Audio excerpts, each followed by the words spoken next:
Hi అండి. అందరూ ఎలా ఉన్నారు? ఈ వీడియోలో టేస్టీ అండ్ హెల్తీ కొబ్బరి రొట్టె అయితే ఎలా తయారు చేస్తారో ప్రాసెస్ మొత్తం నేను డీటెయిల్‌గా చెప్తాను.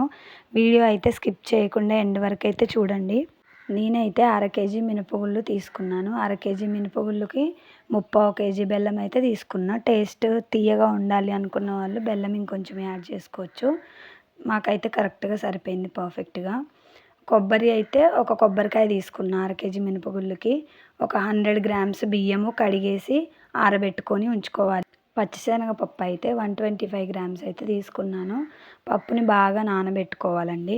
ఇడ్లీకి, గారెకి అయితే మినపగుళ్ళు ఎలా నానబెట్టుకుంటామో అలానే నానబెట్టుకోవాలి. మినపగుళ్ళు అయితే పూర్తిగా నానిన తర్వాత గ్రైండ్ చేసుకోవాలి.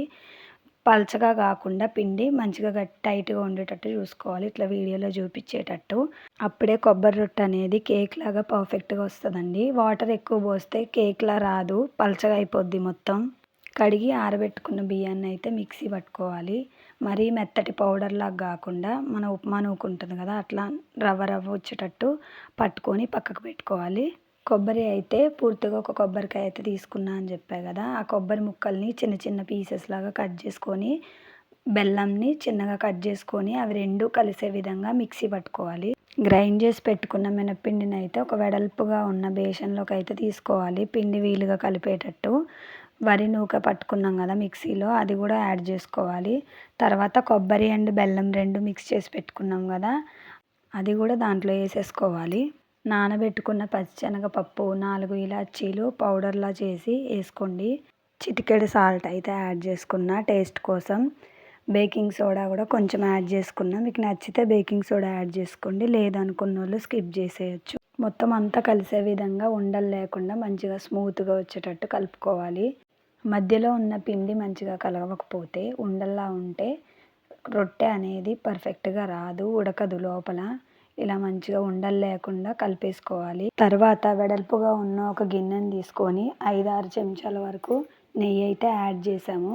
ఎందుకంటే ఈ పిండి అనేది గిన్నెకి అంటుకొని ఉండలా రాకుండా స్మూత్‌గా రొట్టె అనేది స్మూత్‌గా రావడం కోసం అనేది నెయ్యి యాడ్ చేసాము. తర్వాత లాస్ట్‌లో కావాలి అని అనుకున్న వాళ్ళు పైన కూడా కొంచెం ఒక 2 స్పూన్స్ యాడ్ చేసుకోవచ్చు.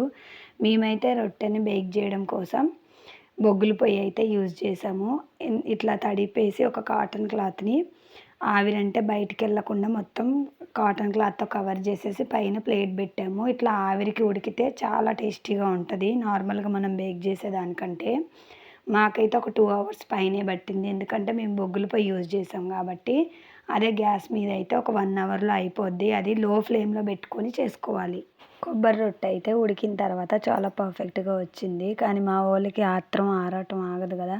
అందుకనే అది ఫోటో, వీడియో తీసే వరకు కూడా ఆగకుండా ఎవరిది వాళ్ళు పని చేసుకొని తినేయడం కూడా జరిగింది. చాలా రోజుల తర్వాత అయితే ఈ కొబ్బరి రొట్టె తిన్నాను. చాలా టేస్టీగా వచ్చింది. ఈ కొబ్బరి రొట్టె 2, 3 డేస్ వరకు కూడా పాడవకుండా అలానే ఆగుద్ది. మనం పిల్లలతో ఎటైనా లాంగ్ జర్నీస్‌కి వెళ్ళాలి అని అనుకున్నప్పుడు ముందు రోజు ప్రిపేర్ చేసి తీసుకొని వెళ్ళొచ్చు. పాడవకుండా ఆగుద్ది చక్కగా. వీడియో నచ్చితే లైక్ చేయండి ఫ్రెండ్స్. మర్చిపోకండి. నా ఛానల్‌ని సపోర్ట్ చేయండి.